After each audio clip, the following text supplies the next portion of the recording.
আপনি আমার কথা শুনেন, আপনি যদি একটু যদি কথাটা না বলেন।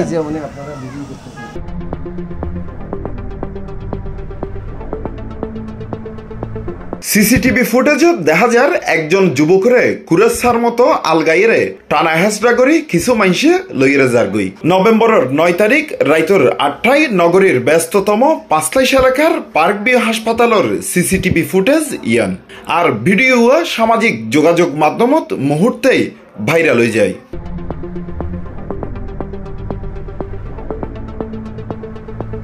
জানা গিয়ে এদুগুন মানুষের সামনে সিনেমা স্টাইলে যারা তুলি লইজার গই তিনি হেলথ কেয়ার ফার্মাসিউটিক্যালর মার্কেটিং অফিসার ফয়সাল মাহমুদ হাসপাতাল তাইশিল ডাক্তার পরিদর্শন করি বললাই তারে হাসপাতালতন বাইর করি একান হাইজত করি তুলি লইজা গই। ইতিমধ্যে ফয়সালরে উদ্ধার সহ 3 জনেরে গ্রেফতার করিয়ে পাঁচলাইশ থানা পুলিশ, কিন্তু পুলিশ কিংবা ফয়সালর পরিবার কেউই এই বিষয়ে গণমাধ্যমের সামনে হতা হবল্লাই রাজি নয়। তারপরেও আরা চেষ্টা করি ফয়সালর বাপ জসিমউদ্দিনের ওয়ারে হতা হবল্লাই যিনি ফুয়ারে অপহরণের অভিযোগে পাঁচলাইশ মডেল থানাত একান মামলা দায়ের করে। তার বক্তব্য মতে ফয়সালরে অপহরণের পর নির্যাতন করা হইয়ে এবং 20 লাখ টিয়া মুক্তিপণ সহনের পাশাপাশি তার কার্ড দিয়ে ব্যাংক টিয়া উত্তোলন করা হইয়ে। সর্বশেষ যেটা বলছিল প্রথম 20 লাখ টাকা বলছিল, পরে সর্বশেষ নামতে 10 লাখ পর্যন্ত চাইছিল। আমি টাকা দিতে রাজি হই নাই, পরে ওরা থানাতে হ্যান্ডওভার করছে। ছেলের নামে কোনো মামলা ছিল না। ওরা আপনাকে কি বলে টাকাটা চাইছে? ওরা বলছে যে আপনার ছেলে ছাত্রলীগ করে, ওকে টাকা দিলে আমরা ছেড়ে দেব।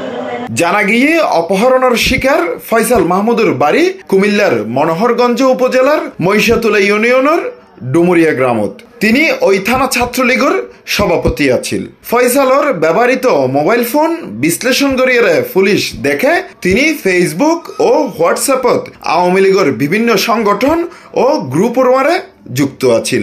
বর্তমানে নিষিদ্ধ এই সংগঠনের রাজনীতির ওয়ারে যুক্ত থাকার বিষয়ান স্বীকার করিয়ে ফয়সালর বাফে।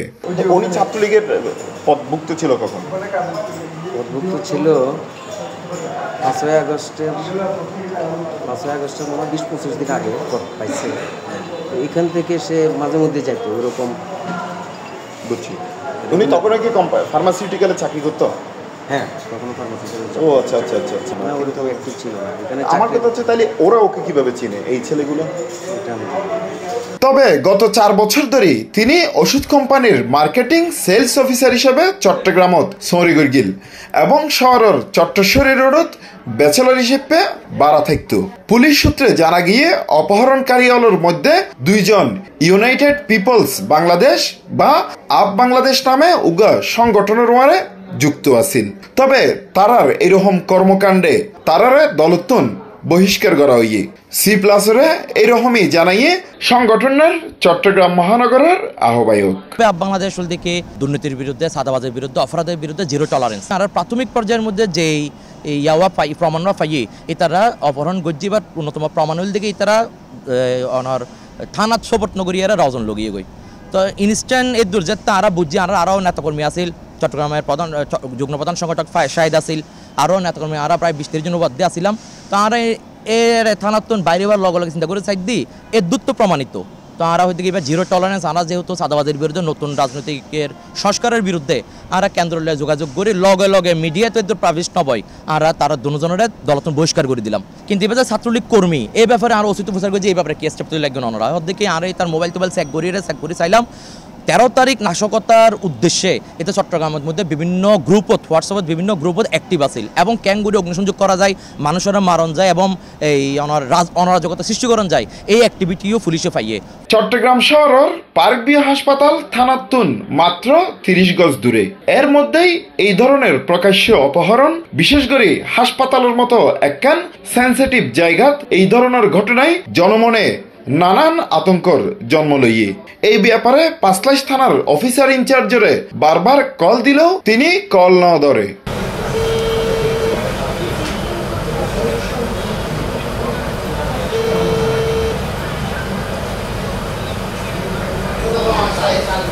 অন্য মিক্ষা দিয়ে এ বিষয়ে চট্টগ্রাম প্রতিদিন একান প্রতিবেদন তৈরি করে, যেড়ে উল্লেখ করে ইয়ে অপহরণকারী হলর ধারণা আছিল ফয়সালর হাসে কুমিল্লার সাবেক সংসদ সদস্য ও প্রাক্তন স্থানীয় সরকার মন্ত্রী তাজুল ইসলামর 1000 কোটি টিয়া আছে।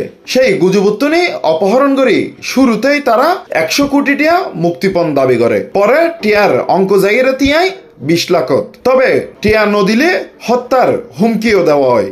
ভয়ে ফয়সাল নিজের হাসে থাকা 2000 টিয়া দেয়। পরদিন রবিবার সকালে তারে রাউজানোর ডাচ বাংলা ব্যাংকর বুতুত লই যাইরে 18,000 টিয়া, এরপর জিসি মোড়র স্ট্যান্ডার্ড চার্টার্ড ব্যাংকর বুতুতুন 40,000 টিয়া উত্তোলন করা হয়।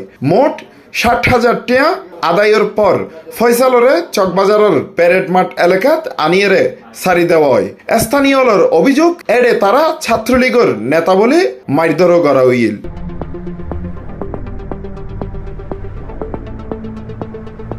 Hossain Abbas, C plus TV, Chittagong.